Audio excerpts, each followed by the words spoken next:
Welcome to today's episode of Bergen Stage's Radio Theater. Today we bring you That Thing in the Window.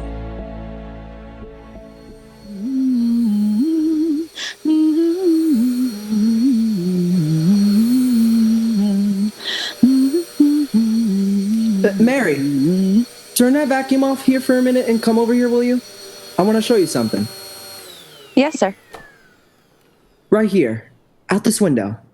Now look across the street, directly across. The opposite apartment. See that window about 3 windows in from the left with the kind of blue draperies? Uh-huh. There's someone sitting there in a chair. He hasn't moved all night. I think he must be dead. Dead? Lord mercy, Mr. Ames. Take a look at him and tell me what you think. Okay, but I don't favor looking at the corpse, Mr. Ames. It's unlucky. Now, which window did you say? Third one or? I wish I had me glasses with me. There. Right there, where my finger's pointing. I'm afraid I don't see it yet, Mr. Ames. Oh, look. The window with the blue draperies. He's wearing a sort of gray suit. The arm. You see the arm hanging over the side of the chair? No, sir. But you've got good eyes, Mr. Ames. If you see it, I'm not arguing with you. Now, what are you going to do about it? I don't know. I only began to notice it last night. I guess I first have to be sure the man is really dead. That's right, Mr. Ames. You don't want to get yourself into any trouble. Maybe he's only sleeping. Or maybe he's incapacitated. Maybe the poor soul is just an invalid, eh? Maybe.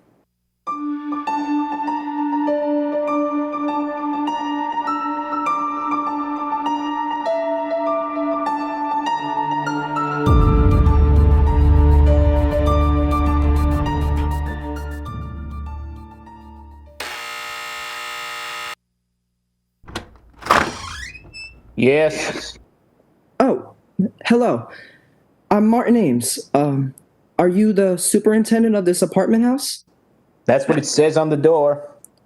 I've come to inquire about one of your tenants. Yeah, what is it? What do you want to know? I live across the street.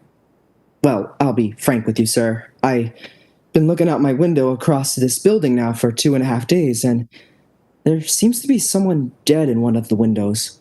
Yeah, which window? It's the 10th floor. I've counted from the street, and it's 10 stories up. There's a window with blue draperies about 3 windows in from the left, facing toward me, that is. And there's a man sitting there slumped down in a chair. Huh. Just a minute. I'll get out my chart. 10th floor up from the street, eh? Well, it's really the 9th floor. The lobby counts 1. We got 2 apartments along the front of the house. It's in the front, yeah? That's right. Huh. Now 3 windows in from the left. That'll be 9B. A 4-room. Nah, that couldn't be right. 9B is 2 ladies. You say this is a man? Yes. The face isn't clearly visible. The head's slumped forward. He's wearing a gray suit, and he's sitting in a high-winged back chair. I don't place him. Well, maybe he doesn't belong in the house. Maybe he was visiting someone. Like I said, this is all conjecture, of course. He may not be dead, but I've watched him a good deal. I'm home a lot in the daytime. My profession, the stage, doesn't take up too much of my time. It looks quite suspicious. Okay, I'll check on it. Mind if I stick around? Oh, no, sit down. I'll give 9B a ring first on the house phone.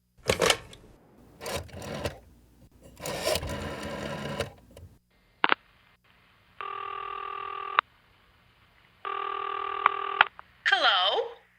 Oh, Miss Landis. Yes? This is Miss Landis. Who is this? This is Mr. Hanson, the super. Is everything all right up there, Miss Landis?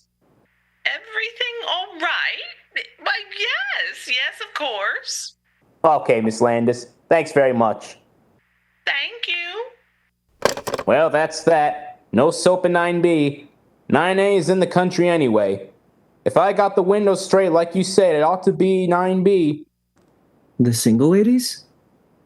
Yeah, only it couldn't be them. They're real old maids. They've been living in the house for years. Real old-fashioned type, you know?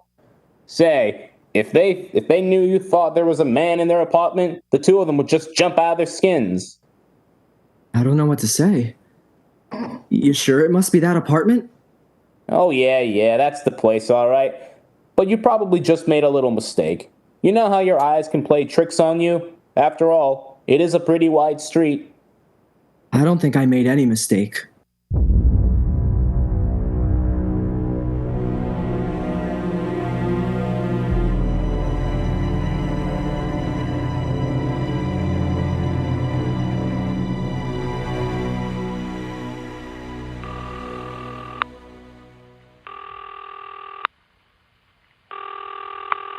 Hanson speaking. Hello, Mr. Hanson. This is Mr. Ames. Again? It's not there. But Mr. Hanson... I checked up on the two apartments this morning. 9A is back from the country. Everybody's okay. And 9B is out walking the dog. No dead bodies in the whole place.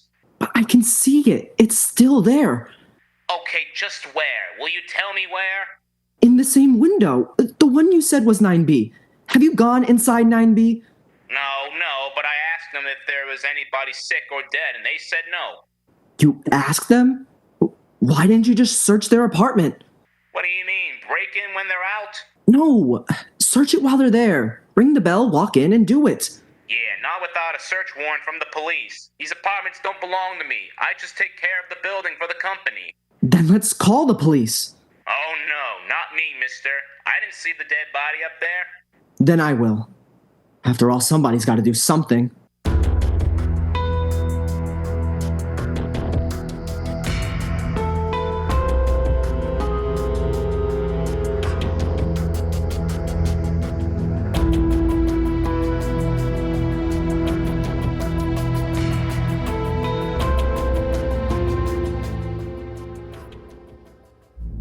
I still maintain, officer. These two sisters are refined ladies as you can find anywhere. High class, nice church-going ladies. They used to teach school up here at PS 33.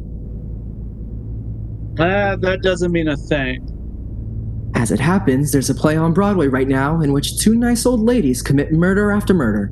They got a dog in there. Now, will you tell me one dog that would stay for almost a week in a flat with a dead person? I'm not telling you anything. All I know is this gentleman, Mr. Ames here, reported a stiff over here. And if he says there is one, there is until it's proved different. Right, Mr. Ames? Well, I keep seeing the thing day in and day out. I'm not working at the moment and being home so much. None of the other neighbors have complained? Right this way, please. I hope they're home. If they ain't home, you've got a passkey, haven't you? Oh yeah, but we're not supposed to use it unless for an emergency. This is an emergency? The dog bite? Sometimes. Get down, Buster. Get down now. Yes? Who is it? We're awfully sorry, Miss Landis, but there's been some kind of a mix-up.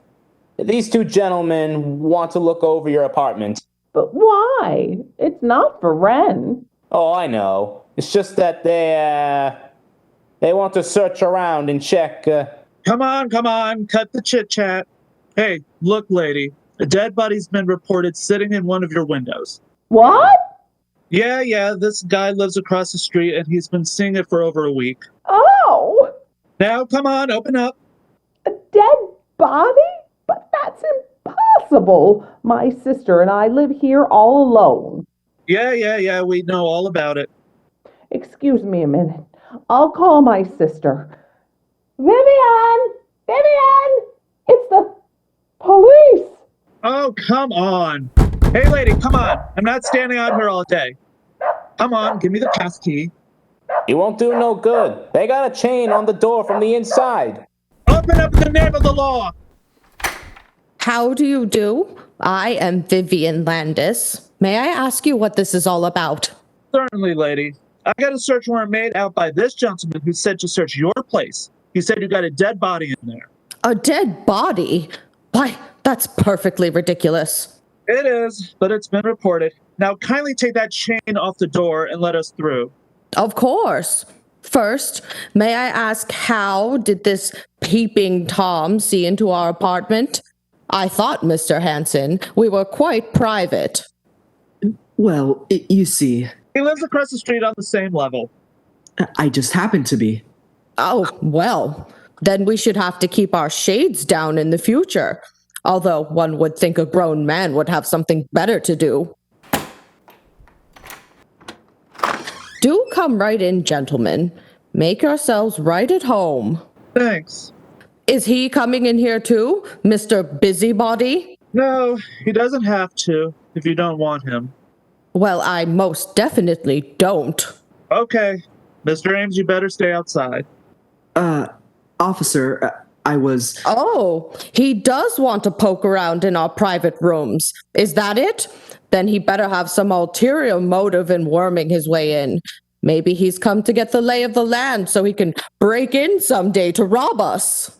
Okay, he's not coming in. Now let's take a look at your window.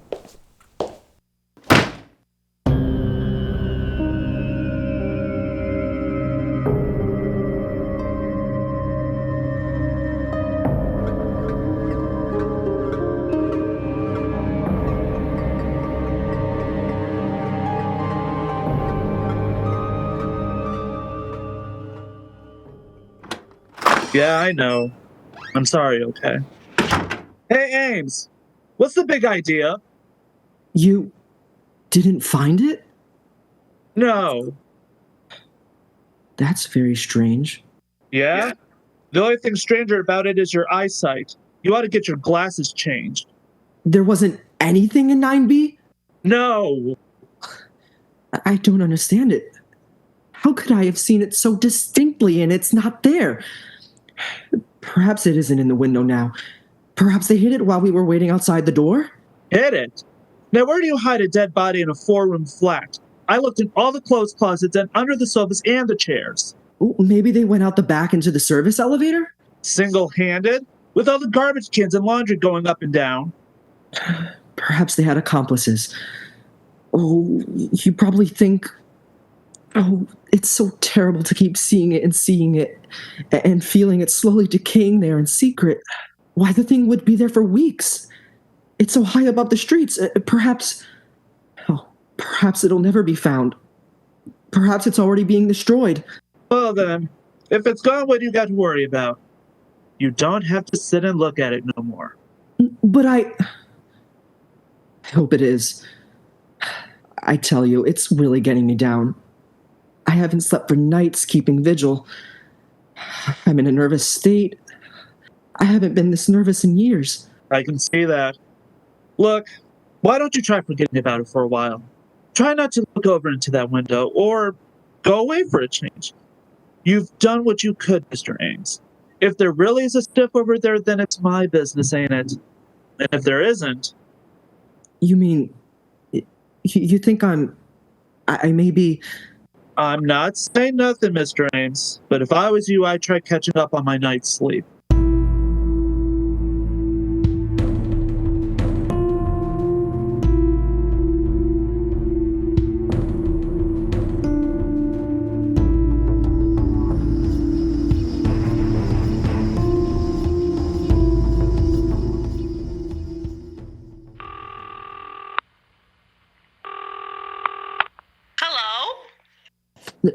Miss Landis?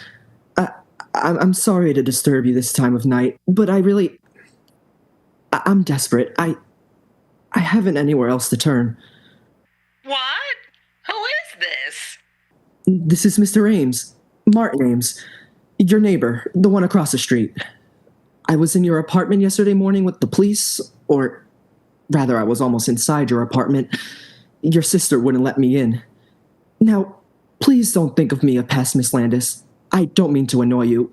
It was only because I was so desperate that I initiated that search. It's quite all right. Goodbye.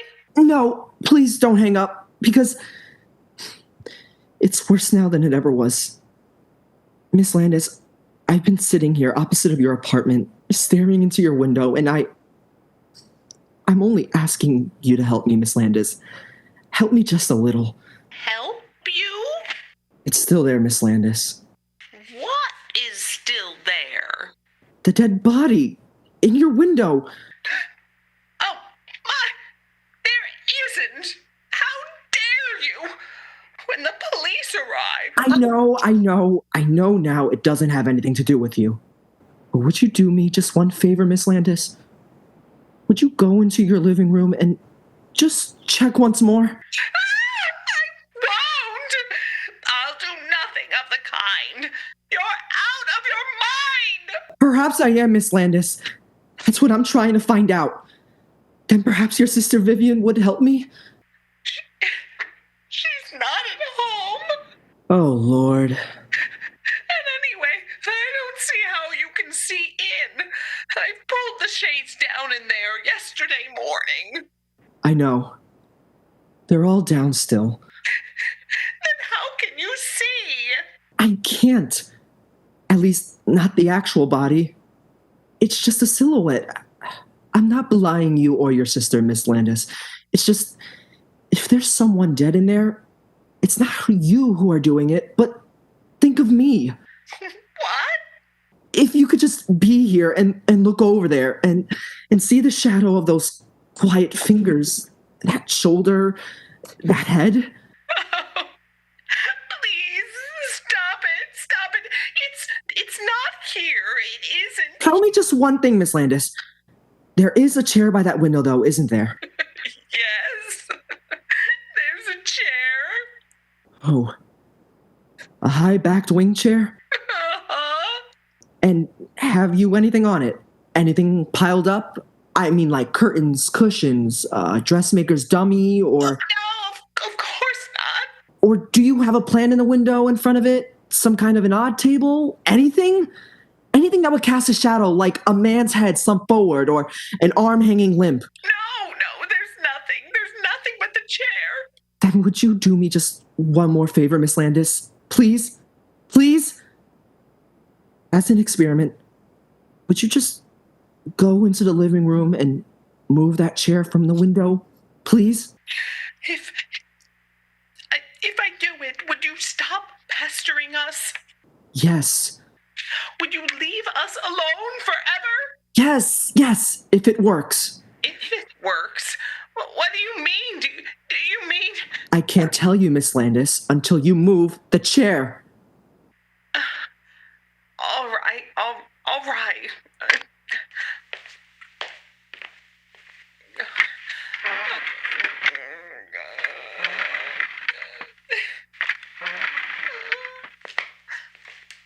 Hello? Yes? I moved it away from the window.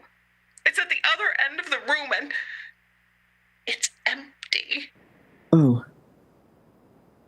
I see. Well, thanks very much, Miss Landis. I know what I have to do now. You mean? Yes, Miss Landis. It's still there.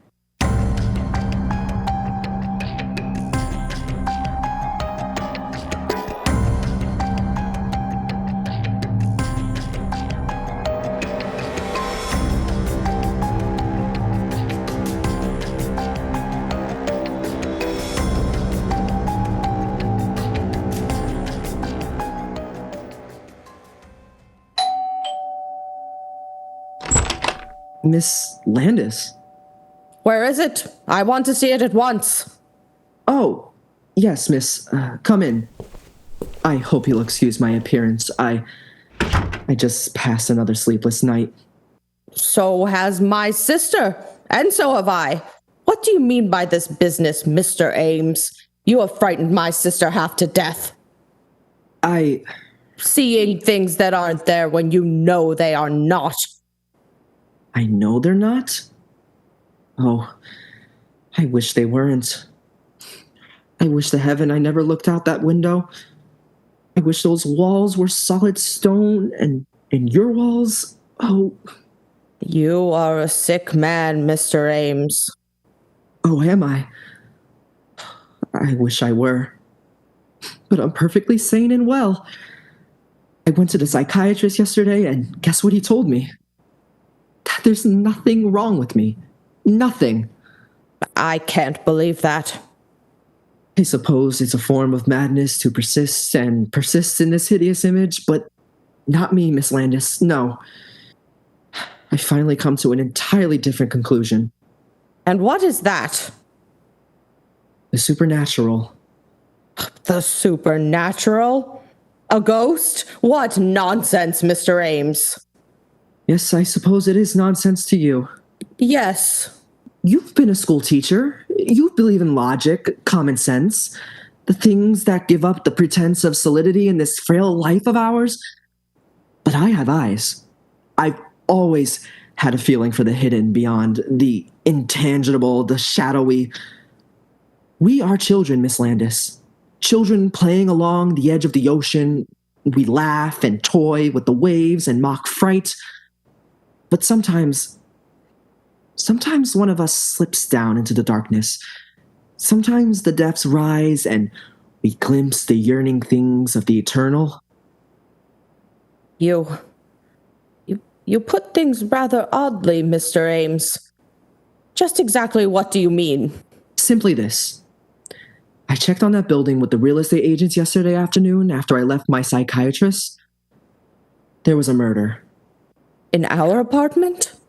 Oh, the report doesn't say. You know how they try to hush those things up. It was a man. A young man. A lover of one of the tenants. Miss Sweetser? Sweetser?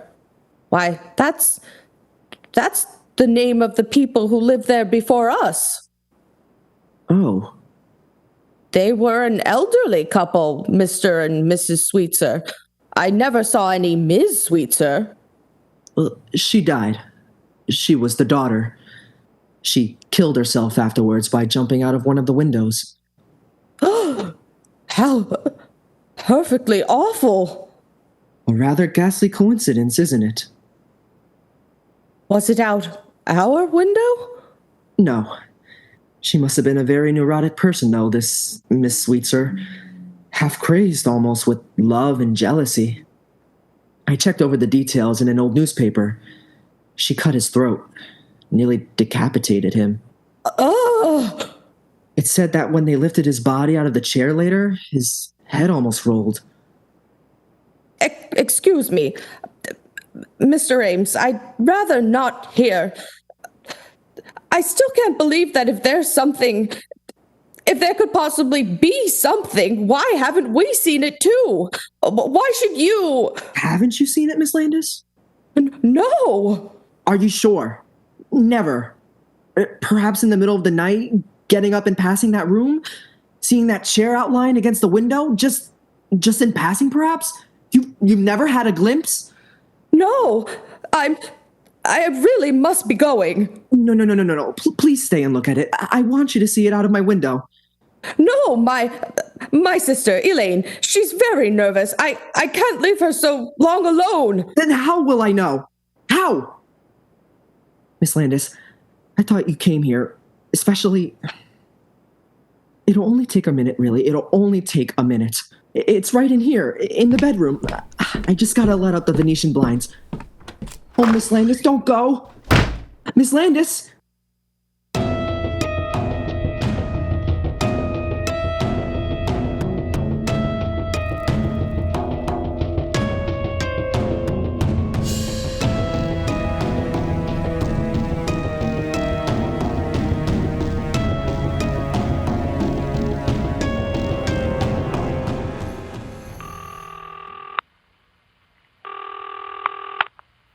Hello.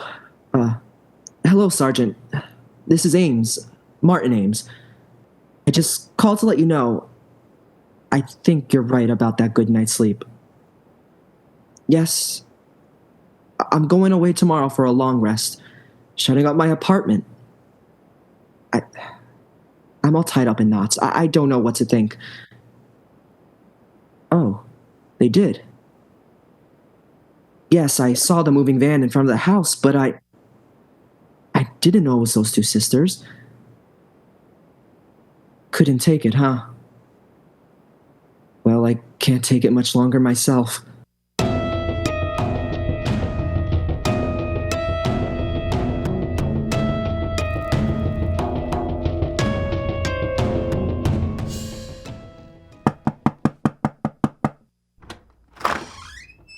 Whoa, Martin! Bravo! Bravo, old boy! Shh, shh. Not so loud. Why all the mystery? The superintendent doesn't like me. You'd think he wouldn't like you grabbing this beautiful apartment right from under his nose. He probably had a promise to a friend. But you've got it now, Ronald, just as I said. So I have, old boy, so I have. And it's beautiful. You know, I'm crazy about it. Marty, you've outdone yourself. You've been more than generous. Oh, think nothing of it, Ronald. I was glad to do it for such a distinguished colleague. Well, it certainly was nice of you. And I wish I could do something in return. I really do. Perhaps that play I'm doing next week. You know, there's a part in it, a rather small part, but very necessary. Well, thanks just the same, but I'm doing pretty well just now, Ronald. I don't know how you found it, Martin. I mean, in this housing shortage, you know, even the superintendent didn't notice the rent. When your call came to my manager, I left rehearsal. I wouldn't trust it to anyone but myself. I left the whole cast just standing there when I came over there. And when I asked this gloomy character, Hanson, he just said nothing about it. I insisted, of course. I told him who I was, and finally he came through. Sure enough, these two sisters who lived here just decided to move out. I hope you didn't mention my name. You know, if Hanson knew that I tipped you off, he'd... No, you asked me not to. Anyway, I think my own name was enough. Seriously, Marty, how did you know? Were they a friend of yours? Oh, no. It's all a long story.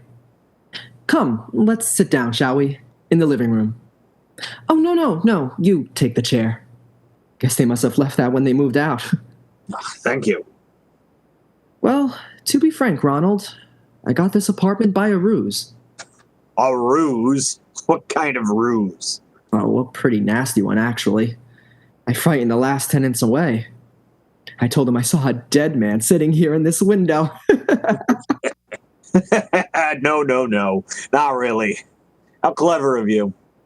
Well, you see, I lived across the street, directly across in that apartment there with the French curtains. One night, just sitting there late, I got an amusing thought. There was a kind of shadow in this chair, the one you're sitting in. It reminded me a little bit of a corpse. And it came to me that, well, it might be fun to create a great paw, a character, a corpse that wasn't there. Oh? I don't follow you. Well, some actors need a play, Ronald, to create a character. Others, the great ones, work out their own dramas. I proceeded to invent a part for myself. I was the eyewitness, the innocent bystander across the street who saw a corpse in here. And I kept seeing it and kept seeing it. And finally, by the power of suggestion, it became real enough to frighten them away. Very clever. Wasn't it rather drastic? Oh, I always hoped we'd be neighbors, Ronald.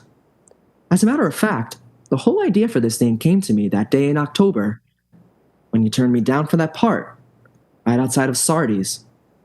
Don't you remember? You said you were looking for a place then. Oh, yes. It was then I thought how nice it would be to see you, right across the street, sitting in this window. I simply had to bring it about. Well, I... Oh, no, Ronald, don't get up yet. I'm not through. Really, old boy, I think the gang doesn't even know that I'm here. They'll wait.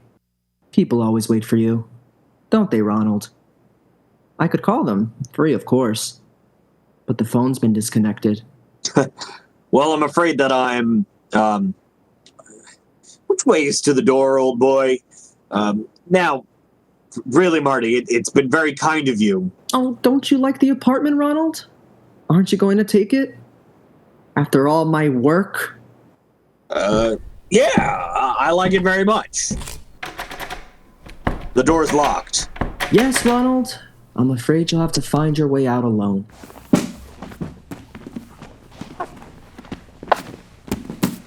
There. That'll keep you quiet. Silence always became you better than all that ranting and glibness and charm, Ronald. And now I've got the part for you. A part to end all parts, entirely in a chair. There's not much action, not a line for you. Just sit, Ronald. Just sit in this chair by the window. Here. It'll be the greatest performance of your career. You like to hog all the fattest roles for yourself, didn't you? Well, this is a part that's been talked about up and down the street for weeks. You'll play the part of a ghost, a corpse that never was, a hallucination in my brain. And who will be your audience? I will be. I, the insignificant, outmoded ham who wasn't fit to appear in your precious plays, but good enough to put you here, Ronald. Who's the better actor now, Ronald?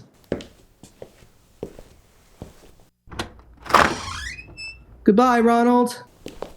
See you across the street.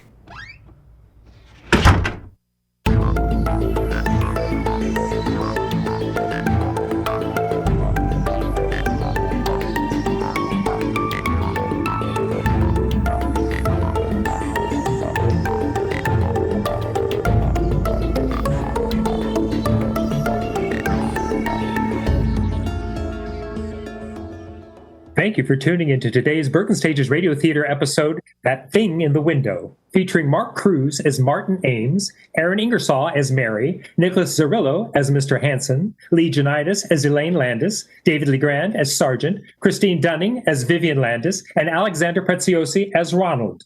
Dean Matson is our recording engineer and sound effects creator. Marianne Coe Rivera is our video engineer, and I am Jim Baumgardner, your host. Thank you to Bergen Community College, the BCC Office of Student Life, and the BCC Media Technologies Department. Tune in to another episode of Bergen Stages Radio Theater soon, and be sure to catch our earlier episodes available on YouTube, Spotify, and at the BCC Library. Until next time, don't touch that dial, and if you do, remember to disinfect it first.